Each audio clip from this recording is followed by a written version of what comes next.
Bismillahirrahmanirrahim. Assalamualaikum warahmatullahi wabarakatuh. Magnet rezeki, satu sama terhubung. Titipkanlah Bismillahirrahmanirrahim. Assalamualaikum warahmatullahi wabarakatuh.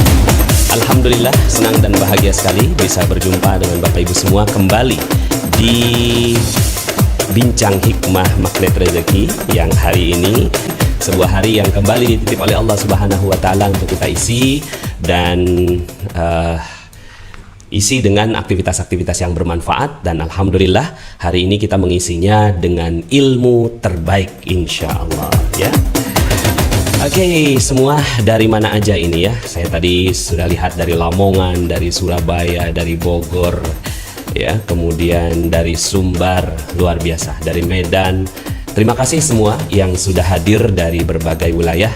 Saya juga tadi nampak ada kawan-kawan, rakan-rakan daripada Malaysia ya, juga Singapura yang alhamdulillah ikut bersama dengan kita nih sekarang nih ya. Ada juga dari Taiwan, subhanallah, alhamdulillah ya. Ada juga dari Hong Kong tadi saya lihat ya. Alhamdulillah ya, ini Pahang, Malaysia hadir, alhamdulillah. Ya, oke, terima kasih semuanya yang sudah hadir, dan hari ini kita akan belajar sama-sama tentang satu persoalan ya yang dimiliki oleh banyak orang ya.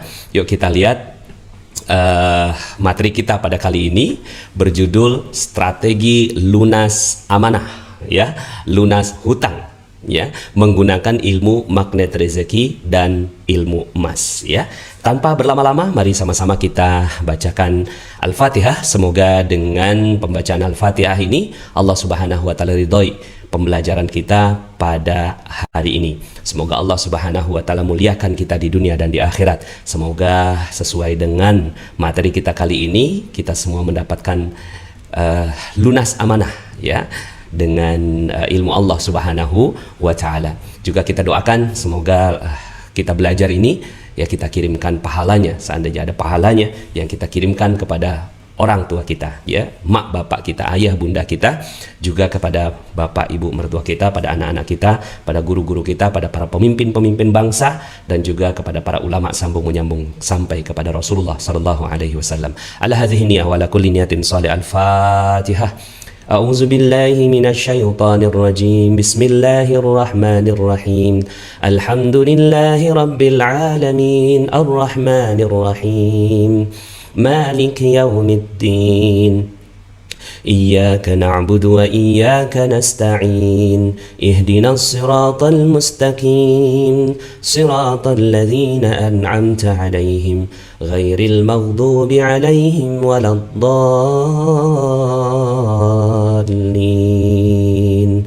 آمين آمين آمين يا رب العالمين ربي زدني علما وارزقني فهما. Baik, Bapak Ibu ya, hari ini kita akan bicara tentang hal yang very sensitif ya. Sensitif sekali ini bicara tentang lunas amanah, lunas hutang ya. Karena data menunjukkan bahwa ini polling yang tadi saya lakukan di pagi hari ya. Jadi untuk jadi bahan evaluasi kita bersama, apakah Anda masih punya amanah ya, hutang? Ya, 33% mengatakan amanahnya sangat besar, 33%. Jadi sepertiga dari, dan ini datanya insya Allah valid ya, valid ini ya. Kira-kira lebih kurang lah masyarakat kita sekarang ini ya seperti data ini. 33% amanahnya sangat besar ya. 24% ini amanahnya sedang-sedang saja ya. Sangat besarnya artinya melebihi kapasitas kemampuan dia untuk membayar ya. Kalau sedang-sedang oke lah, so-so. Nah yang 10% itu amanahnya kecil aja gitu ya. Nah 14% alhamdulillah sebentar lagi lunas, insya Allah lunas ya. 17% pernah, tapi saat ini sudah free ya dari amanah atau hutang, dan 2% seumur-umur saya tidak pernah punya amanah. Luar biasa ya, top yang 2% ya. Jadi top 2% ya dari manusia. Dan ini akhirnya datanya 81% memiliki dream Oke, 81% manusia itu memiliki dream untuk lunas. Bismillah ya, mudah-mudahan Anda semua juga hari ini ya yang mengikuti, ya berarti lebih kurang nih gitu ya, 81%. Jangan-jangan yang ikut ini adalah kaum 81% ya. Tapi ada juga yang mungkin yang 17% yang ikut juga ya. Oke. Jadi terima kasih yang sudah mengisi polling ini ya. Nah, maka yuk sama-sama kita jadikan lunas adalah dream. Siap ya? Tulis di komen. Lunas adalah dream saya ya. Nah, mungkin kalau Anda sudah mengikuti materi saya di kemarin ya. Satu, jangan cuma sekedar dream, tapi dijadikan sebagai goal ya. Goal adalah dream yang punya batas waktu ya. Mungkin mudah-mudahan insya Allah dream ini satu itu bismillah kita jadikan sebagai dream utama ya. Bismillah, insya Allah kita jadikan lunas amanah. Nah, lunas amanah ini gini teman-teman semuanya, Bapak Ibu yang dirahmati Allah. Karena jadi dream, maka kalau udah lunas jangan nambah lagi dong. Yang sering terjadi itu kan lunas amanah yang A gitu, terus jadi nambah amanah yang B gitu kan. Kayaknya sih udah lunas amanah nih. Ya kalau udah lunas udah gitu ya. Jadi kita jadikan itu sebagai dream. Hidup ya tanpa amanah berupa utang gitu ya. Jadi kita udah siap gitu bertemu dengan Allah Subhanahu wa taala. Oke, tulis ya di komen ya, lunas amanah ya. Nah, dalam ilmu magnet rezeki kita memiliki jurus disiplin kata ya yang mengganti kata hutang. Jadi kita udah lagi, mungkin kalau seandainya Bapak Ibu baru ya bertemu dengan ilmu magnet rezeki, kok ngomongnya amanah sih gitu ya. Karena memang di magnet rezeki kita udah nggak punya utang lagi ya. Kita punya amanah ya. Waktu itu ceritanya begini sih. Waktu itu ada seorang yang datang ke saya. Ya, Pak Nas, hidup saya hancur gitu loh. Ya, dia itu doa gitu kan. Kalau di magnet rezeki itu kan kata-kata doa gitu kan, apa yang kita ngegrentes batin dan segala macam itu bagian dari doa gitu. Jadi harus hati-hati. Dia kok nggak hati-hati gitu loh ya. Pak Nas, hidup saya hancur gitu kan. Kalau saya kan hidupnya udah keren. Wow, keren, saya bilang gitu ya. Ada apa gitu kan? Iya Pak Nas gitu kan, saya tuh banyak utang Pak Nas gitu kan. Wow, dahsyat, saya bilang gitu. Dia hancur, kemudian utang, saya keren, dahsyat gitu. Nah, ini berbeda doa gitu kan. Nah, makanya yuk sama-sama kita jadikan doa kita adalah doa yang dahsyat. Jadi dari awal kita sudah mempraktekkan ilmu magnet rezeki, bahwa kita udah nggak punya utang lagi, tapi kita punya amanah gitu ya. Bismillah insya Allah ya. Nah, kemudian akhirnya ya saya nggak usah cerita detail gitu ya, karena itu sudah saya ceritakan di banyak kesempatan ya. Tapi intinya kalau seandainya Anda masih baru di sini gitu ya, Pak Anas kok ngomongnya amanah sih ya, karena kita udah nggak mau lagi berdoa gitu ya. Jadi sebelum materi selesai Anda udah lunas, siap ya? Ya, karena udah diganti amanahnya. Oke, kita lanjut ya. Nah, dalam doa Rasulullah SAW yang diajarkan kepada seorang sahabat itu diajarkan gitu ya, doa ya untuk lunas amanah ini gitu ya. Ini sudah pernah saya sampaikan minggu yang lalu ya dalam bincang hikmah sebelumnya. Ya, Allahumma inni a'udzubika minal hammi wal hazan wa a'udzubika minal ajzi wal kasal wa a'udzubika minal jubni wal bukhl wa a'udzubika min ghalabati daini wa qahrir rijal ya. Nah, sekarang pertanyaannya yang udah ikut kemarin gitu, yang udah ikut minggu lalu gitu, apakah ini doanya sudah dibaca? Bismillah dong ya, dibaca. Karena penyakit-penyakit manusia ya, hal-hal yang menyebabkan persoalan-persoalan dalam kehidupan manusia itu gelisah, sedih, lemah, malas, pengecut, kikir, kemudian beban hutang dan penindasan orang. Maka hutang dan penindasan orang ini bahkan disebutkan oleh Rasulullah SAW itu di akhir. Nah, biasanya yang disebutkan di akhir itu yang paling besar gitu ya. Nah, bahkan bisa jadi beban hutang atau amanah inilah yang menyebabkan yang lain-lainnya gitu ya. Nah, yuk bismillah. Artinya gini, kenapa saya sertakan ini dalam slide awal saya? Karena ternyata pelajaran tentang lunas amanah itu adalah pelajarannya Nabi gitu loh ya. Jadi kalau bicara tentang apakah Nabi ngajarin kita untuk melunasi amanah, ya ini gitu kan.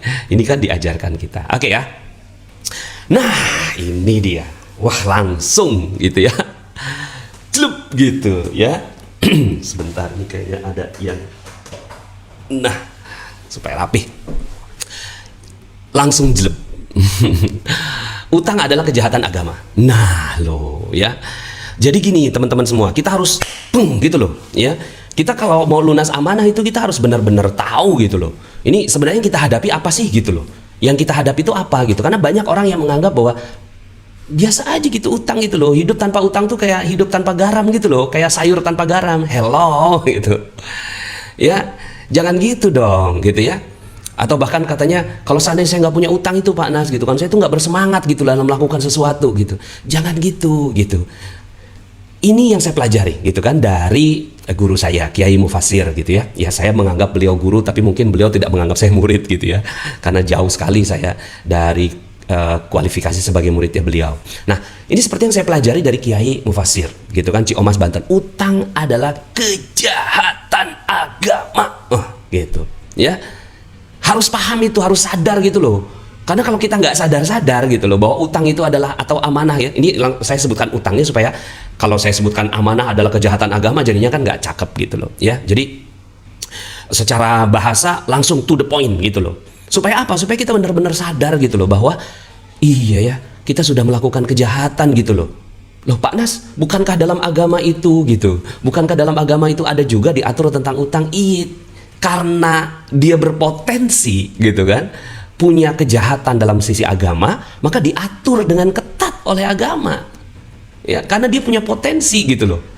Ya, misalnya nih gitu kan, bernafas gitu. Nggak ada aturannya gitu loh dalam agama, karena bernafas ya sesuatu yang taken for granted gitu, udah embedded gitu dalam kehidupan manusia, dan nggak akan ada hal yang bagaimana di dalam urusan bernafas. Tapi dalam urusan utang piutang ini kan banyak potensinya gitu loh. Jadi kita bicara tentang potensi dosa.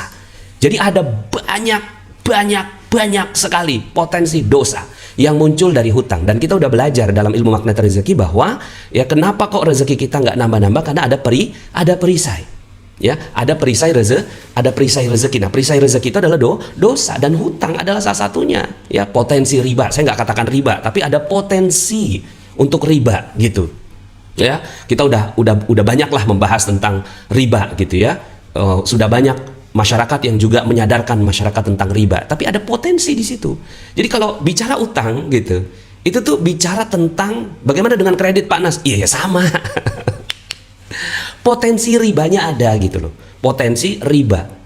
Saya nggak mengatakan semua utang ada ribanya, tapi gitu kan berpotensi. Orang-orang yang memberikan pinjaman gitu kan, karena ada inflasi dia pikir bahwa nggak adil dong kalau seandainya 3 tahun yang lalu kamu punya amanah kepada saya 1 juta, kemudian sekarang kamu bayar 1 juta. Itu ada potensi di situ gitu ya. Nah, maka saya terapkan riba atau terapkan bunga kepada kamu karena ada inflasi. Nah, itu potensinya. Ya, sehingga akhirnya ya kalau seandainya dia berpotensi, sama seperti agama itu ngajarkan kita untuk apa? Ngajarkan kita untuk menjauhi zina gitu kan. Wala taqrabuz zina. Jadi bukan sekedar zinanya yang dilarang. Jadi ada juga yang mengatakan kan yang nggak diperbolehkan mendekati zinanya gitu. Jadi zinanya nggak dilarang. Kata siapa? Ada dalam surat 25 tuh, surat Al-Furqan ya, akhir-akhir surat Al-Furqan itu ya, itu disebutkan tidak diperbolehkan untuk berzina. Jadi bukan hanya zinanya, tapi mendekati zinanya itu juga dilarang oleh agama. Kenapa? Karena ada potensi ke arah sana. Nah begitu juga dengan utang dekat banget sama riba. Jadi hati-hati ya. Kemudian juga potensi bohong, manipulasi. Ayo ngaku gitu, udahlah kita ngaku aja deh gitu. Pada saat mungkin bank, kartu kredit atau apa nyampaikan ke kita gitu kan, tolong yang ini disembunyikan, tolong yang ini gitu. Ya kemarin tuh barusan aja gitu kan, saya pas nyampaikan materi gitu kan, ada karyawan saya gitu kan, iya Pak Nas dulu pada saat saya tuh ngajuin KPR gitu, itu dibilang gitu, jangan ngomong kalau ngontrak gitu, karena kalau kamu ngontrak, kalau kamu ngomong ngontrak gitu, nanti kamu nggak disetujui gitu. Bilang aja tinggalnya di rumah mertua, kan udah jadi bohong gitu. Kemudian belum lagi yang menyesuaikan buku tabungan gitu kan, ngerapihin rapot, ya kan, rapot diri itu kan buku tabungan gitu kan. Potensi bohong, manipulasi. Ya, jadi kalau seandainya potensi ini gitu ya nggak ada gitu, waduh ya mungkin gitu ya. Tapi kan ada potensi bohongnya. Kemudian juga potensi ingkar janji. Ini potensi ingkar janji. Jadi ya ingkar janji kan munafik. Ya, innal munafiqina fid darkil asfali minan nar. Ya, sementara orang-orang yang munafik itu berada di keraknya api neraka gitu.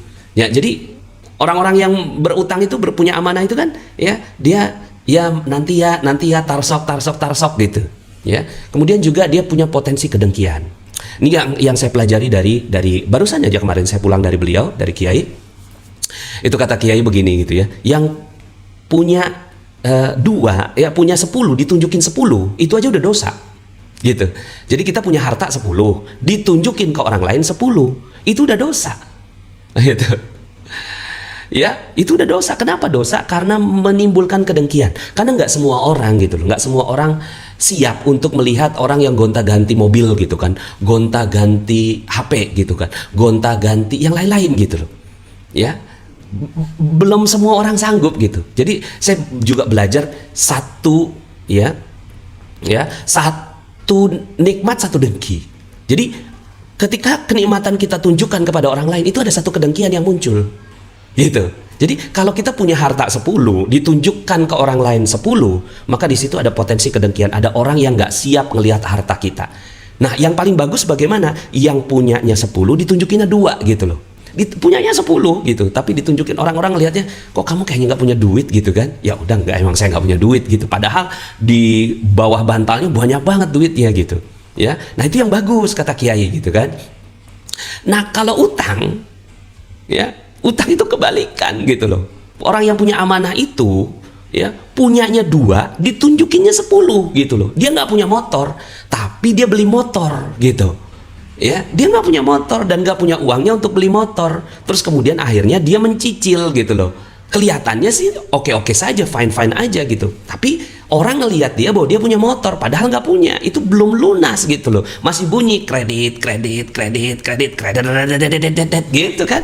Masih bunyi gitu. Ya mohon maaf ya.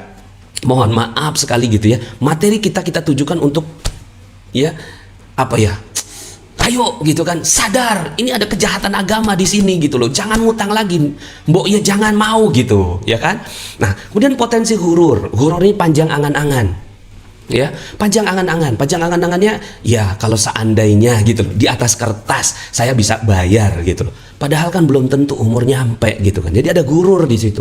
Gurur itu panjang angan-angan. Seandainya saya hidup 2, 3, 4, 5 tahun lagi, pasti lunas ini amanah. Itu kan gurur. Nggak, kalau seandainya apa namanya meninggal dunia bagaimana? Nah, ada lagi akhirnya potensi untuk menutupi kegururan dengan asuransi gitu. Asuransi juga potensi itu nanti kita akan bahas dalam pertemuan yang berikutnya. Jadi ada potensi gurur yang nantinya akhirnya ya padahal sebenarnya hidup bisa jadi besok sudah meninggal dunia. Kemudian potensi hilang akal. Ya kan? Ini nggak boleh gitu. Jadi kalau kita hilang akal gitu, kita nggak sah sholat gitu loh. Kita tuh sholat itu sahnya itu kalau seandainya kita akalnya tuh nyampe gitu. Tapi kalau seandainya kita hilang akal gitu, ya dihitungnya gila dalam agama gitu. Gimana nggak gila gitu kan? Dia minjem gitu kan, minjem sama bank misalnya gitu ya, minjem sama bank yang katakanlah marginnya atau bunganya itu gitu kan, itu cuma 1%, 2% sebulan gitu, ya. Terus nggak lunas gitu. Pada saat nggak lunas gitu kan, akhirnya dia nggak sanggup. Terus datang rentenir yang ngasih bunga 10%, 20% per bulan gitu. Kemudian dia pikir gitu, ya udahlah yang ini gitu kan nggak ngasih gitu. Terus kemudian ngambillah dari rentenir. Ini udah hilang akal udah. Dan ini yang sering terjadi, gali lubang, tutup lubang, gali lubang, tutup lubang. Dan akhirnya apa? Ya, sebenarnya kan kalau seandainya kita marginnya sama gitu, itu kan gali lubang, tutup lubang. Tapi kalau marginnya udah lebih besar, itu kan gali lubang, ya, gali sumur, tutup lubang gitu loh. Gali sumur, tutup lubang. Jadi hilang akal kita, gitu ya. Berikutnya adalah potensi nggak bisa tidur. Potensi nggak tenang, potensi nggak bisa tidur. Dalam agama gitu ya, ketidaktenangan itu juga bagian dari dosa. Makanya Allah Subhanahu wa taala memanggil orang-orang yang sudah jiwanya tenang. Ya ayyatuhan nafsul mutmainnah, wahai orang-orang yang jiwanya sudah tenang. Yang nggak tenang nggak dipanggil sama Allah gitu. Ya, lunasin dulu utangnya, lunasin dulu amanahnya, baru tenang kamu hidup, gitu kan? Ya, jadi bismillah ya, salat ini tuh untuk ngegedor kita gitu loh, bahwa ini ada kejahatan di sini dan ada potensi putus asa. Ya, la taqnatu mir rahmatillah. Jangan putus asa dari rahmat Allah. Tapi orang-orang yang amanahnya belum kebayar, itu dia bilang lebih baik saya mati aja deh gitu. Dan udah banyak banget gitu kan. Nah, so teman-teman semuanya, kita harus sadar ini bahwa utang adalah kejahatan agama. Saya nggak mengatakan itu sebagai kejahatan negara gitu, enggak gitu ya. Ya negara masih oke-oke aja gitu ya. Tapi ya ini adalah potensi kejahatan agama. Yuk bismillah sama-sama kita rapihkan ya. Yang penting kita dong dulu, oke? Nah, sekarang bagaimana lunas amanah dengan ilmu MR, ya kan? Lunas amanah dengan ilmu MR. Pertama, ya, buka perisainya, ya. Detailnya nanti silakan Anda dengarkan di channel Telegram, oke? Perisai rezeki, sadari kesalahan dan dosa. Sadari dulu. Sadari, makanya kenapa materi ini saya masukkan di awal supaya apa? Supaya Anda sadar bahwa utang adalah kejahatan. Oke? Ya. Lunas amanah dengan magnet rezeki. Pertama, buka perisainya, sadari kesalahan dan dosa. Yang kedua adalah disiplin kata, ya, ganti hutang dengan amanah. Ya pokoknya Anda udah nggak punya utang lagi sekarang, siap, gitu ya. Kemudian jaga juga semua kata-kata, terutama kepada orang yang nagih gitu, ya, debt collector yang datang atau orang-orang yang memberikan amanah datang kepada kita, itu jangan hati-hati mulut kita gitu kan. Kadang-kadang tuh kita lebih galak daripada yang nagih gitu. Saya juga tahu kok harus dibayar gitu loh. Kenapa sih nggak bisa sabar? Ah itu. Ya, makanya jaga terumbu karang, jaga kemuliaan dan kebahagiaan, terutama pemberi amanah, ya, pemberi amanah, gitu ya, ya, pemberi amanah, pemberi ya hutang kita, gitu ya. Kadang-kadang kan banyak orang yang akhirnya ya udahlah amanahnya nggak lunas gitu, terus terumbu karangnya nggak kejaga, kemudian kickback, bantu orang. Ya, bantu orang sebanyak mungkin orang-orang yang kita bisa bantu. Karena gini, kita mau bantuan Allah Subhanahu wa taala, maka kita bantu orang. Apa yang kita bisa bantu gitu kan, dari yang mulai yang terkecil ya, ngerapihin halaman rumahnya orang gitu kan, motong rumputnya tetangga gitu kan, ngerapihin gitu ya. Kemudian berbuat baiklah gitu ya, sehingga akhirnya kita dibantu oleh Allah Subhanahu wa taala ya. Temani dengan Al-Qur'an. Ya, ini ilmu garap utara. Jadi untuk melunasi amanah dengan MR itu nggak cukup dengan satu jurus gitu kan, tapi dengan berbagai macam jurus yang ada di magnet rezeki. Oke? Nah, so teman-teman semuanya, ini saya nggak terlalu detail karena saya mau masuk ke dalam yang berikutnya, yaitu LOP, Law of Projection. Nah, untuk kita LOP-nya, lunas amanah, itu mindsetnya mesti diperbaiki dulu gitu, supaya yang terpancar itu juga bagus. Oke? Yang terpancar itu bagus. Yang terpancar benar-benar lunas, maka perbaiki dulu mindset di dalam diri, termasuk tadi tuh gitu kan, bahwa mindset utang adalah sebuah kejahatan agama, itu adalah sebuah mindset yang harus ditanam dalam-dalam gitu loh. Jadi pas Anda mau ngutang nih, mohon maaf ya, mau ngambil amanah lagi gitu, ini kejahatan agama nih gitu. Ya kalau kata kiai itu gini gitu kan, kenapa sih gitu kan masih ada dibolehkan celah untuk ngutang gitu. Dalam agama itu masih ada sedikit celah gitu, ibaratnya kayak cerai itu sebenarnya kan dibenci gitu. Cerai itu dibenci, nggak disukai sama Allah Subhanahu wa taala, tapi ada peluang gitu loh. Kalau seandainya memang udah nggak bisa dipertahankan gitu kan, daripada buat dosa yang lebih banyak ya. Jadi cerai itu bukan opsi ideal. Oke? Cerai. Nah, sama dengan utang itu bukan opsi ideal, daripada nyolong gitu, daripada nyolong, nyuri, korupsi gitu. Ya korupsi lebih dahsyat lagi. Ya korupsi mah udah korupsi, suap gitu kan, meras gitu, itu lebih dahsyat lagi daripada ngutang. Ya udahlah, daripada begitu mendingan ngutang gitu. Jadi opsi yang nggak ideal gitu loh.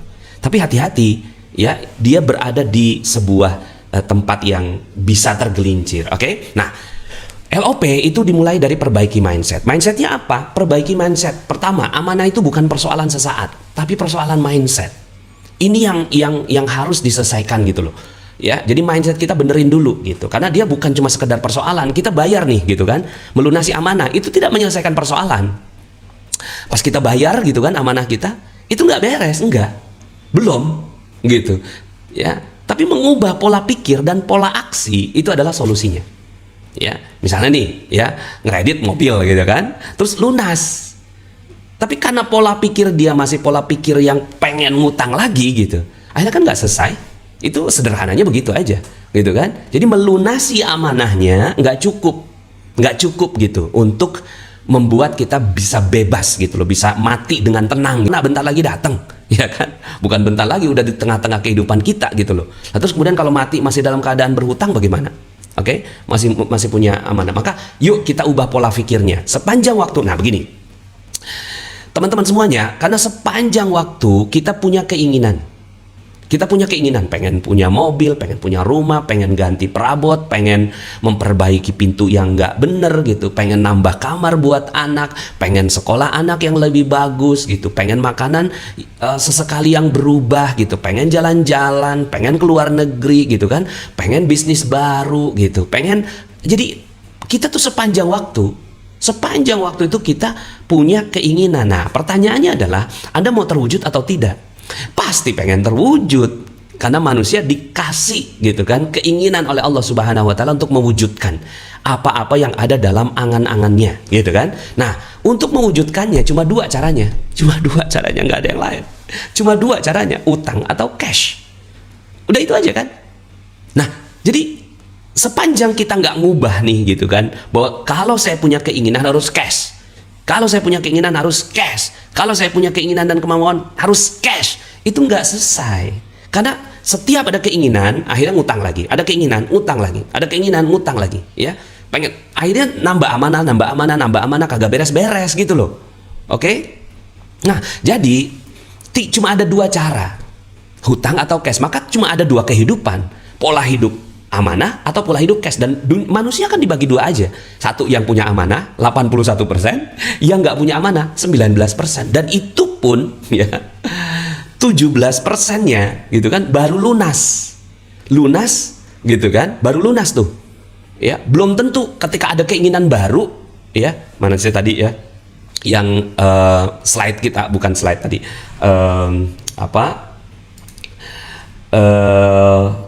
ini kita tadi ya, yang ini gitu ya. Ya, nah ini kan. Nah, jadi 17% itu masih kuning loh, masih kuning tuh 17%. Pernah. Jadi kalau udah pernah berarti dia pernah menikmati lezatnya beramanah. 17% ini masih kuning. Tapi saat ini saya sudah free dari amanah. Free ini masih kuning. Oke? Nah, kalau seandainya mindset yang nggak diubah, yang 17% balik lagi gitu loh.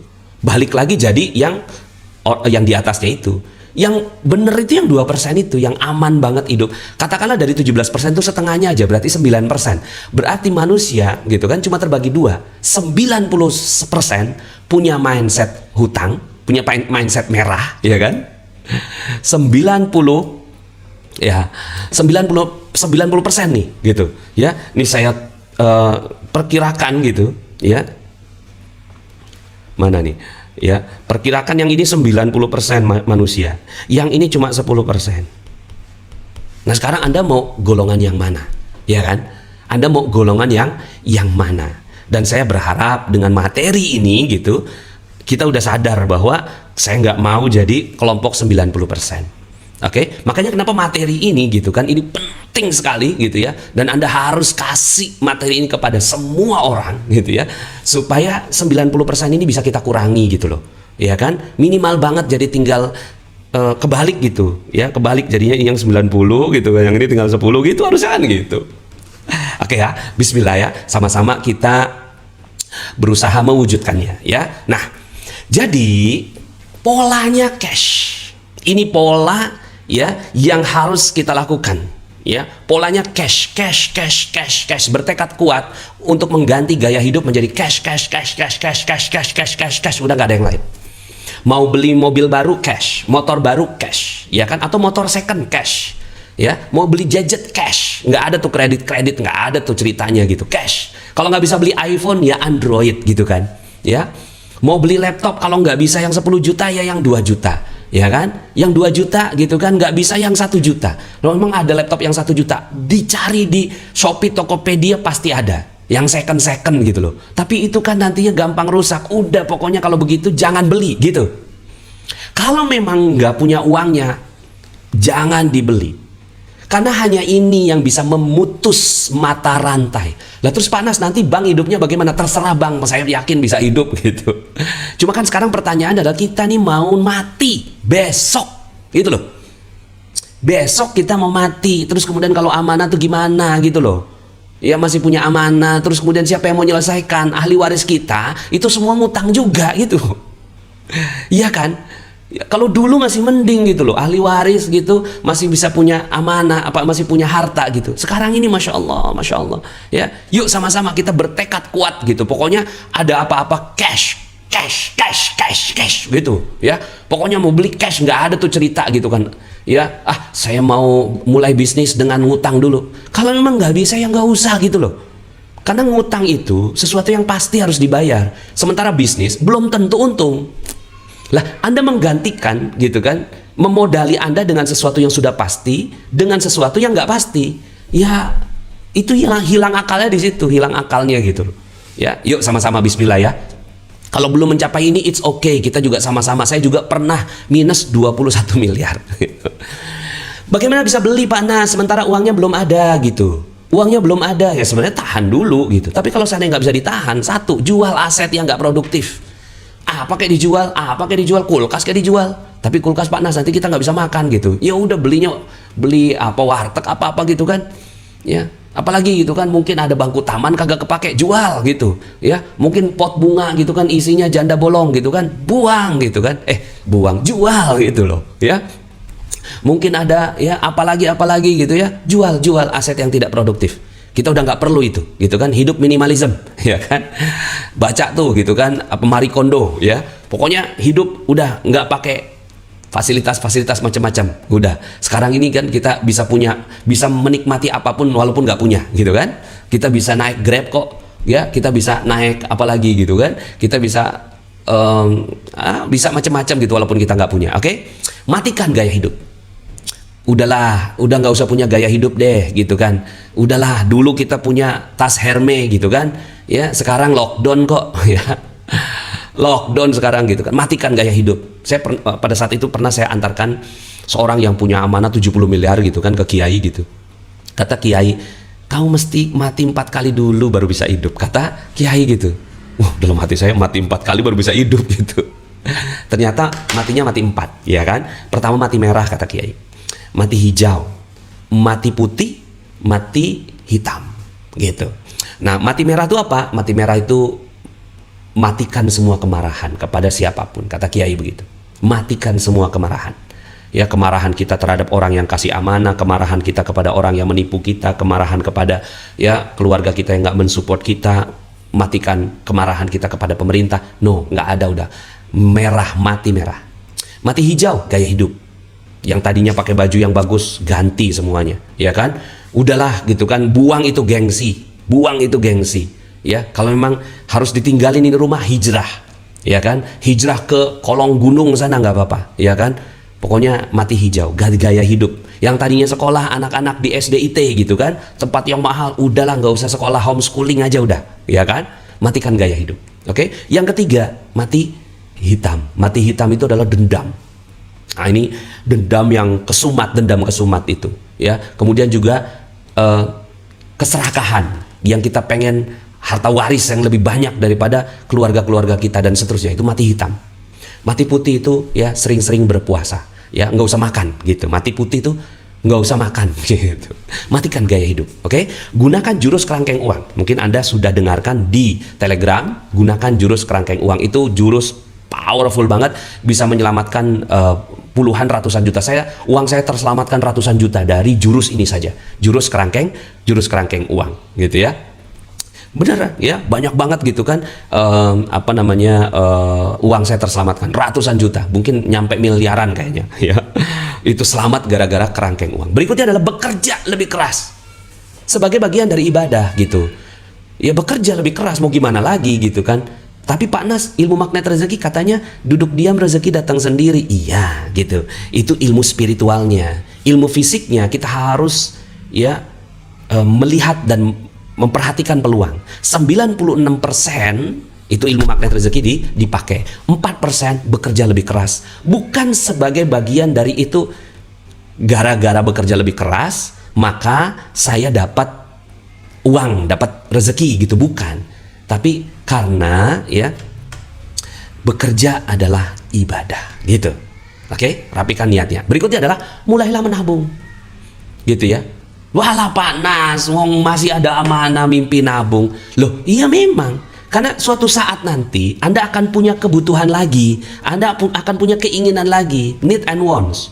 Need itu primer, sekunder, wants itu tersier, yang kita nambah-nambah. Nah, artinya kalaulah sepanjang kita masih hidup, kita masih punya keinginan, masih punya kebutuhan, maka ya nabung dong. Mulai menabung, oke? Nah, saya masuk nih, kan materi kita adalah bagaimana menyelesaikan persoalan dengan ya ilmu MR dan emas. Nah, sekarang saya nggak banyak-banyak ngomongin tentang menabung dengan emas, ya, karena sebenarnya udah saya sampaikan dalam materi-materi sebelumnya. Cuma sekarang saya mau bandingkan gaya hidup. Satu, gaya hidup orang yang nggak tobat, gaya hidup orang yang tidak tobat dan tidak menabung. Udahlah nggak tobat, nggak tahu kalau hutang itu kejahatan agama, kemudian tidak menabung juga, gitu. Orang yang kedua, tobat, tapi nggak nabung. Gitu ya, dia cuma sekedar oke, gitu kan, saya udah tobat Pak Nas, ya Pak Nas, gitu kan, saya tobatan nasuha Pak Nas, tapi dia nggak nabung, oke? Berikutnya, tobat, tapi menabungnya dengan rupiah, ya, menabungnya dengan rupiah. Rupiah oke ya, kita harus mencintai rupiah gitu loh, ya. Nah, rupiah itu adalah alat pembayaran yang sah di Indonesia, maka Anda harus nabung, cuma Anda harus menggunakan rupiah. Tapi kalau untuk nabung, coba deh, ya, tobat dan menabungnya dengan emas, gitu. Nah, untuk memudahkan ini, gitu ya, coba kita lihat grafik dan contoh berikut ini, oke? Saya lihat contohnya ini ya. Jadi gini, ini orang yang pertama. Orang yang pertama ini adalah orang yang dia nggak tobat dan nggak nabung gitu loh. Nggak tobat, dia nggak nabung. Ini orang yang pertama. Apa yang terjadi? Masa depannya tuh akan ya madesu, ya, masa depan nggak bagus, ya kan? Jadi akhirnya ini gap antara ya gap nih, hidupnya akhirnya tidak bagus. Ini orang-orang yang nggak tobat. Jadi kalau seandainya Anda masih di sini Pak Nas, oke, sekarang saya berada di sini nomor 1 nih Pak Nas, gitu kan? Ini kan sama-sama orang-orang mulainya dari sini semua, ya kan? Startnya dari sini. Kita semua belajar sekarang hari ini. Tapi gitu kan? Kalau Anda polanya nggak berubah, maka akan seperti ini. Ya, oh sorry, yang merah ini nomor 1 ini yang merah, sorry, ya, nomor 1 yang merah. Nah, tobat dan nggak nabung, oke? Untuk orang yang kedua, tobat tapi tidak nabung. Ini yang kedua, tobat tapi nggak nabung, tobat tapi nggak nabung. Ya udah kayak gini gitu loh. Kualitas hidupnya terus akan makin menurun, ya, oke? Nah, jadi ini yang gapnya paling dalam ini adalah orang yang nggak tobat dan nggak nabung. Ya ini kayak gini, ya. Nah, ini orang yang tobat dan nabung. Tobat tapi tidak menabung. Nah, kemudian yang ketiga, ini tobat tapi menabungnya pakai rupiah. Ya, boleh-boleh aja menabung pakai rupiah. Insya Allah selamat dia, ya. Nabung, gitu kan? Tapi pakai rupiah, ya. Nah, orang-orang yang tobat dan nabungnya pakai rupiah ini yang pola keempat, gitu, ya. Nah, maka kita akan jadi orang yang seperti ini. Siap ya? Jadi dia tuh akhirnya meningkat, ya, sehingga akhirnya dia bisa yang namanya ya mengatasi kualitas hidupnya, ya kan, mengatasi. Jadi dia ada di atas, ya, mengatasi kualitas hidup yang katanya gitu kan, kualitas hidup, harga-harga makin naik, ya kan, ya harga makin naik tergantung dengan apa, ya, kalau dengan emas harga nggak ada yang naik kok, gitu. Oke? Nah, jadi sekarang pertanyaannya adalah Anda mau jadi orang yang mana? Orang yang pertama, kedua, ketiga, atau yang keempat? Pastinya Anda akan pilih menjadi orang yang keempat ini, yaitu orang yang bertobat dan nabung dengan emas. Oke? Nah, contohnya begini, ini saya kasih contoh ya. Ini ada orang yang dia punya amanah, ya kan? Dia punya amanah. Amanahnya dia berapa? Nggak banyak, 20 juta aja gitu kan? 20 juta. Gajinya dia, ya kan? 4 juta. Oke, gajinya dia 4 juta. Sebenarnya cuma 5 kali gaji nih, gitu kan? 5 kali gaji, ya. Nah, gaya hidupnya tetap nih, ya. Kalau gaya hidupnya tetap, ya kan? Gaya hidup tetap, maka dia minus 6 juta.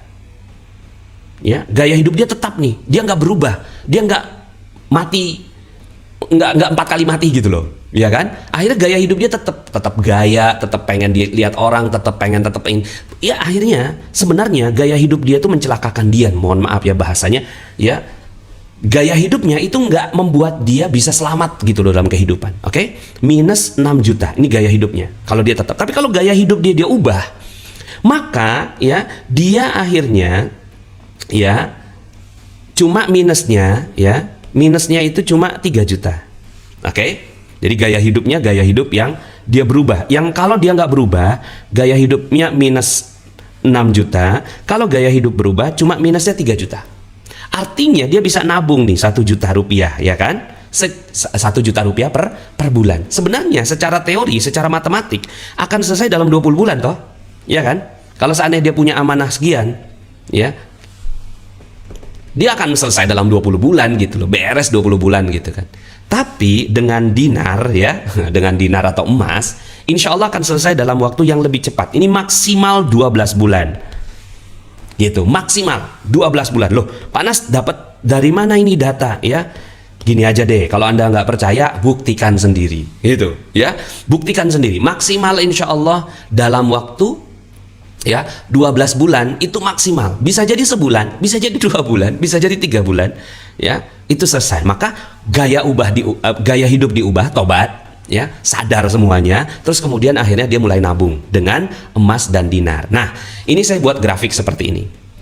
Oke, ini orang yang dia amanahnya kan 20 juta tadi kan? Ya kan? Amanahnya 20 juta. Oke, terus kemudian ini 0 nih. Kemudian ya dia nabung nih. Nabung, ini nabungnya pakai rupiah nih. Nabung pakai rupiah, ya kan? Nabung pakai rupiah dalam 20 bulan selesai. Oke? Nabung pakai rupiah. Ini orang yang pakai rupiah. Oke, saya tulis ya di sini. Dia nabungnya pakai rupiah. Bagus nabung pakai rupiah. Kemudian ya, ini orang yang nggak mengubah gaya hidup. Ini gaya hidup tidak berubah. Ya, tidak berubah. Ini gaya hidup orang yang nggak berubah. Gaya hidupnya gimana? Akhirnya dia terus turun. Nah, ini gap. Ya, sorry, ini gap ya, dari sini ke sini, ini gap antara impian dia untuk lunas amanah dengan realita kehidupan dia kalau dia nggak ngubah. Oke? Nah, sementara orang-orang yang nabungnya pakai dinar ya, ini akhirnya jadinya seperti ini gitu. Di ya 12 bulan mungkin, itu paling maksimal 12 bulan ya. Nggak usah percaya saya, buktikan aja ya. Buktikan aja. Itu dalam 12 bulan atau kurang dia akan melunasi amanahnya. Dan setelah itu akhirnya karena gaya hidup dia itu terus begitu, gaya hidup cash, kemudian dia tahu bahwa hutang adalah kejahatan, kemudian akhirnya ya dia akan meningkat dan ini dia akan berjaya. Ya, akhirnya dia punya aset nih, ya. Ini uang mau diapain nih, ya kan? Uang akhirnya berlebih. Dan orang yang seperti ini, ya, orang yang seperti ini hanya 5% manusia. Oke? Nah, hanya 5% manusia. Orang yang banyak yang 95% itu yang ini. Anda mau yang mana? Oke? Pastinya Anda mau yang ini, orang yang keempat. Bismillah ya. Insya Allah perlu waktu, tapi yakin. Ya, perlu waktu tapi yakin bahwa ya insya Allah Allah Subhanahu wa Ta'ala akan menolong kita. Begini, dinar atau emas bukan hanya hitung-hitungan matematis, tapi ada nilai keberkahan yang membantu mempercepat nih. Ada kata-kata kunci di sini ya, mempercepat penyelesaian amanah. Karena kita tahu kan, dekat pada Allah 1 langkah, maka Allah akan mendekat dengan 1000 langkah. Kita dekat nih dengan Allah kan, karena amanah adalah dosa. Kita berserius gitu kan untuk menghilangkan dari dosa, maka ada Allah dong, ada Allah. Apalagi gitu kan, kita pakai emas. Oke? Nah, emas terbaik itu apa? Emas terbaik itu adalah yang spreadnya paling rendah dan desainnya terbaik. Wah, ini bukan iklan ya, tapi memang materinya begini gitu.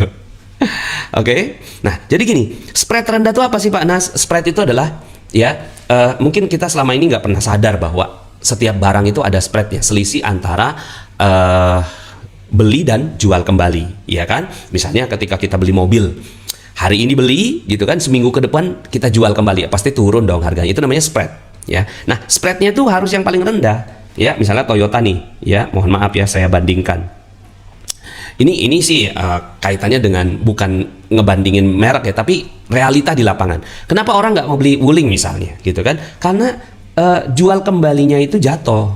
Nah, sementara kalau Toyota atau Honda atau yang merek-merek yang kuat ya, itu dia kuat gitu, spreadnya rendah. Nah, ini spreadnya tinggi nih ya, yang ini spreadnya rendah. Maka secara logika pilihlah emas yang punya spread rendah. Saya punya datanya, ini datanya ya. Jadi LM Antam tuh spreadnya 9,16, Lotus Arci 7,9, EOA 3,27, emas Gemini 7,5, dinar. Nah, dinar Antam tuh 15,8, dinar Gallery ya. Jadi dinar Gallery itu Pegadaian 14,7, dinar Public Gold itu juga ada, itu spreadnya 10%. Nah, dinar KR itu yang pecahannya 1 dinar itu 4,5, tapi kalau yang pecahannya 2 dinar itu cuma 3,5%. Cari yang paling rendah spreadnya. Oke, cari yang paling rendah. Berarti yang paling rendah yang mana? Itu dinar KR ya, dinar KR Club itu. Kalau seandainya kita mau yang paling rendah. Oke. Kemudian berikutnya adalah yang desainnya terbaik. Kenapa sih Pak Nas desainnya itu harus terbaik? Supaya kita sayang mau jual kembali. Gitu. Pas mau jual kembali, aduh sayang banget ya, gitu ya. Sayang banget nih gitu kalau seandainya saya jual lagi gitu. Ya kan sayang banget gitu kalau seandainya saya jual lagi, sorry. Kalau mau saya jual lagi tuh, aduh rasanya tuh sayang. Makanya yang paling bagus itu, kenapa sih apa namanya sih, mohon maaf ya. Kenapa sih emas perhiasan itu lebih baik daripada emas batangan? Ya kan? Karena sayang, mau dijual tuh sayang, makanya emas perhiasan lebih bagus. Nah, kita di Magnet Rezeki itu menerbitkan emas perhiasan, ya kan? Emas perhiasan kita seperti ini gitu loh, dengan desain yang kalau seandainya kita udah pegang tuh rasanya udah nggak mau dijual lagi gitu. Itu yang paling bagus. Misalnya nih, Anda mau nabung, kalau nabung rupiah ya. Nabung rupiah itu kalau bisa yang jangan ada ATM-nya. Ya kan? Kenapa? Karena kalau ada ATM-nya gampang diambil kan gitu. Itu kan logikanya. Nah, begitu juga dengan emas. Kalau emasnya tuh indah, cakep gitu kan, sehingga akhirnya Anda tuh nggak mau jual gitu. Nah, pas nggak mau jual tuh ketahannya lebih lama lah harta Anda. Oke? Jadi kalau mindset Anda udah berubah gitu kan, kemudian Anda sudah punya emas, subhanallah ya. So, teman-teman semuanya ya, itu adalah caranya. Terus kemudian Pak Nas, aman yang terlanjur bagaimana Pak Nas? Dulu tuh udah terlanjur. Oke, satu, berani hadapi.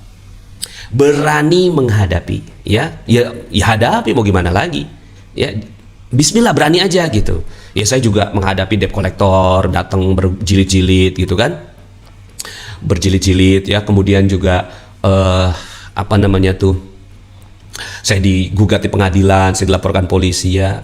Bismillah aja ya, temeni pakai garpu lah ya, berani hadapi. Yang berikutnya adalah rendahkan diri kita di hadapan dia. Mau gimana lagi? Siapkan mental jika dihina. Jangan marah. Wong kita dulu terima duitnya kok, sekarang marah. Jangan dong. Siapkan mental jika dihina. Iya memang saya salah. Iya memang saya salah. Pakai jurus garis kebenaran. Oke? Berikutnya, buat komitmen dengan jujur. Buat komitmen. Datangi, Pak mohon maaf sekarang saya nggak punya uangnya. Gitu. Saya nggak punya uangnya sekarang. Tapi saya berkomitmen Pak. Gitu kan, doakan saya mudah-mudahan gitu kan, perkiraan saya lebih kurangnya 20 bulan lagi baru selesai Pak gitu. Waduh 20 bulan kelamaan gitu kan. Iya mohon maaf Pak, saya memang salah Pak, mohon maaf Pak, gitu aja udah, mau gimana lagi. Oke? Buat komitmen dengan jujur. Jangan juga mohon maaf Pak gitu kan, saya belum punya uangnya, kapan bisa dibayar? Bulan depan Pak. Padahal kita tahu kalau bulan depan nggak punya duit gitu loh. Itu nggak jujur namanya. Ya kalau bilang 20 bulan, bilang 20 bulan lagi. Ya, bilang 20 bulan lagi. Mohon maaf Pak, saya salah. Udah ngaku aja. Oke? Buat komitmen dengan jujur. Jangan terlalu pede. Pede. Kalau misalnya nih kita rencana dapat uang bulan depan gitu kan, janjiin ke orang 4 bulan lagi gitu. Lebih baik kita janji panjang, realisasinya cepat daripada janji cepat, realisasinya lama. Oke? Berikutnya tulis. Buat tulisan dong. Ya. Saya yang bertanda tangan di bawah ini, nama Nasrullah ya kan, KTP gitu kan, tulis KTP-nya gitu kan, kemudian tempat tanggal lahir ya supaya jelas Nasrullah yang mana gitu kan. dengan ini menyatakan hal sebagai berikut. 1. Mengakui amanah sebesar 20 juta. 2. Gitu kan, berkomitmen untuk menyelesaikannya selambat-lambatnya pada tanggal gitu 20 bulan lagi gitu kan. Yang ketiga gitu kan, ya, saya berdoa, ya apalah terserah mau tulis apa dalam perjanjian, tanda tangan dalam materai, nggak apa-apa sekarang materainya 10.000, tanda tangan di materai, kasih ke beliau, kasih ke orang yang punya amanah, ya, yang memberikan amanah kepada Anda, kasih, oke? Jangan lari, kasih aja udah, oke? Muliakan dan doakan dengan sungguh-sungguh pemberi amanah itu. Jadi pas pulang udah, ya Allah muliakan dia, bahagiakan dia, muliakan dia, bahagiakan dia, muliakan, bahagiakan. Terus dalam tahajud Anda doakan itu orang, ya Allah muliakan dia, ya Allah dia udah kasih rezeki sama saya, ya Allah mudah-mudahan engkau memberikan kebaikan kepada beliau. Terus doakan, berikan kapok nggak buat amanah baru. Jadi sepanjang masa 20 bulan itu ya Anda nggak boleh nyetak ya obligasi gitu loh, nggak boleh buat amanah baru. Tahu-tahu dalam waktu 20 bulan gitu kan, Anda beli HP gitu, Anda beli motor baru karena Anda ngutang sama orang lain gitu. Itu kan menyakiti gitu kan si pemberi amanah yang awal. Jadi kapok deh, nggak buat amanah selama 20 bulan itu nggak boleh. Tunda semua keinginan Anda hingga lunas. Oke?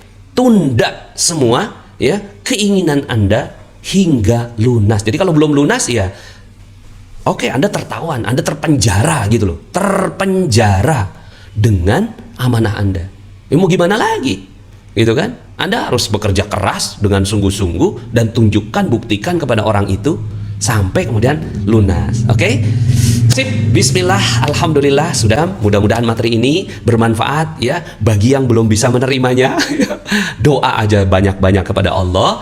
Terus kemudian juga ulangi lagi materi ini. Nih, materi ini akan terus saya simpan di Facebook. Mudah-mudahan kalau seandainya bagus kualitasnya bisa saya upload ke YouTube juga, dan mudah-mudahan ini bisa menjadi teman bagi Anda ya insya Allah untuk melunasi amanah Anda ya.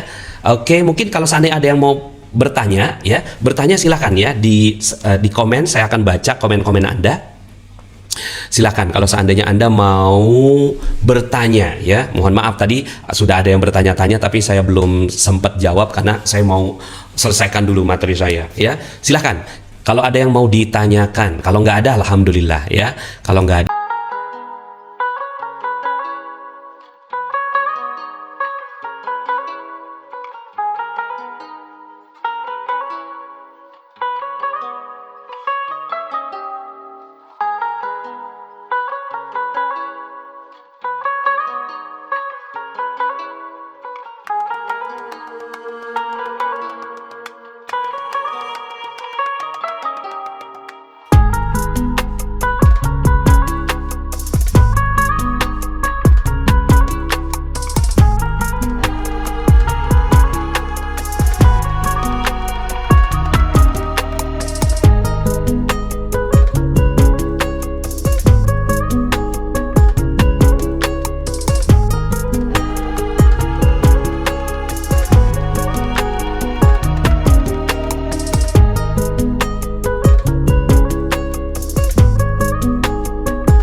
kita baca doa ya.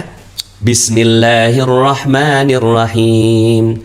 Allahumma inni a'udzu bika minal hammi wal hazn wa a'udzu bika minal ajzi wal kasl wa a'udzu bika minal jubni wal bukhl wa a'udzu bika min ghalabati daini wa qahrir rijal.